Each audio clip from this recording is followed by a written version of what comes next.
Nous allons voir un gambit dame, variante Tarrasch. Le 6, et C3, et c'est C5 qui est la variante Tarrasch. En fait, l'idée de cette ouverture, c'est de jouer avec un pion isolé, et en échange, on a les lignes ouvertes, et on va jouer l'attaque pendant que les blancs jouent la finale. Donc les blancs tout de suite échangent pour créer le pion isolé. Et maintenant, surprotège la case D4, puisque ça va être une case de blocage pour bloquer le pion isolé. Cavalier C6. G3, l'idée c'est de mettre le fou en G2 pour attaquer le pion D5. Fou E7. Bon, les deux camps rock.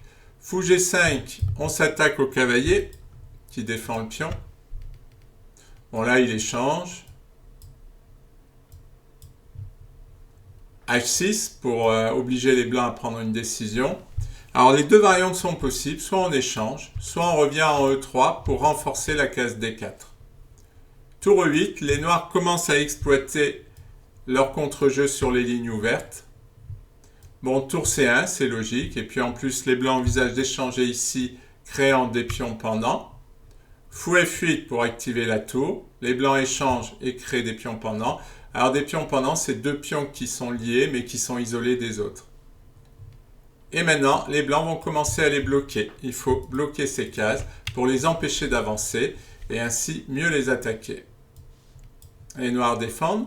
Fou C5 pour éliminer un défenseur, parce que c'est vrai que si les noirs arrivent à pousser le pion, on sera bien embêté avec les blancs. Donc maintenant que le fou n'est plus là, on peut installer un cavalier comme sur la case de blocage, comme bloqueur. Fou G4, c'est assez logique. Les noirs veulent contre-attaquer sur la colonne E. Il faut qu'ils soient actifs, qu'ils aient du jeu.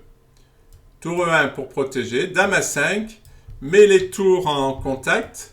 Et contre-attaque sur la case C5 et A2, les noirs jouent activement. H3 qui, une fois de plus, pose la question au fou de qu'est-ce qu'il fait. Et Dame A4.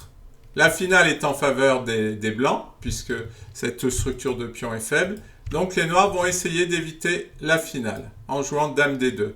Mais malheureusement, après Dame F4, la dame attaque la dame et attaque le fou, ce qui va forcer les noirs à rentrer en finale. Ce qui n'est pas en leur faveur. Tour B8 pour activer la tour, mais elle se joue la finale. Moi j'ai joué des défenses Tarrasch, ça se joue très bien. B3 pour protéger le pion. Tour B5. Bon, les noirs attaquent le cavalier. E3. G5 pour attaquer le pion. Mais là, je m'explique pas trop, puisque les blancs vont jouer A3. Et là, les noirs auraient dû échanger pour créer des pions doublés aux blancs. Et à la place de ça, ils jouent tour B8. Ce sont quand même deux très forts joueurs. Un de 1600, c'est d'ailleurs un joueur connu, David Alberto, qui a les blancs. Et un plus de 2300 qui a les noirs. Et en plus, c'est du jeu par correspondance. Donc, a priori... alors, je ne connais pas les raisons. L'ordinateur ne comprend pas non plus. Donc, bon... il y a un peu de perte de temps là-dedans. Allez, les blancs échangent, puis on prend. Et B4, là, le plan des blancs est logique, hein. Mais ce qui est bizarre, c'est ce qui s'est passé sur ces pions. Pourquoi il n'y a pas eu l'échange en F4 ? Les blancs contrôlent les cases noires et bloquent toute avancée des pions. Vous allez voir, ça va être efficace.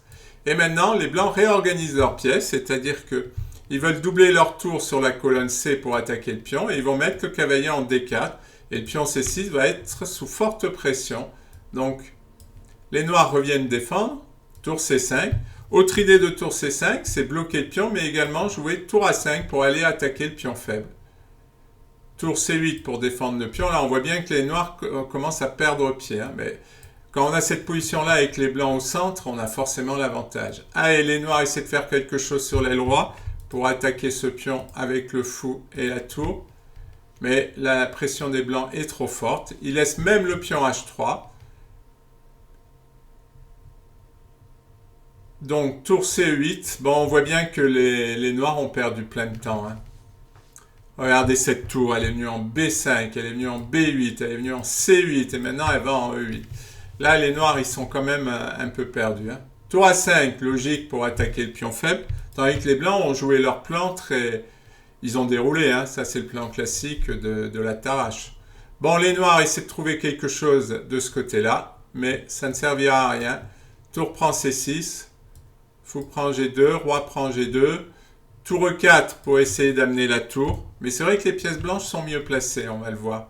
Parce que les noirs obtiennent un petit quelque chose sur l'aile roi quand même. Tour prend A7, tour échec, roi F1, tour échec, roi E2, tour G1. Mais c'est vrai que là, les noirs n'ont pas véritablement de menace, alors que là, on va voir en 2 coups, ben, la position noire va disparaître et les blancs vont gagner. Cavalier F3, on gagne un temps sur la tour.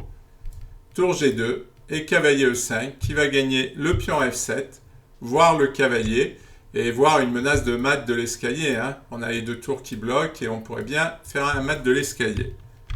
Donc cavalier E5 est très fort et là, les noirs perdent une pièce. Tour H6, tour prend F7, roi H8 et tour prend F6. Une partie très intéressante qui montre le plan blanc, c'est-à-dire que les blancs créent un pion isolé au noir. Ensuite, ils vont créer des pions pendants, c'est-à-dire 2 pions isolés. Ils vont bloquer ces pions et ils vont jouer pour les attaquer, parce que les pièces en bloquant trouvent une très forte activité et la position noire a implosé.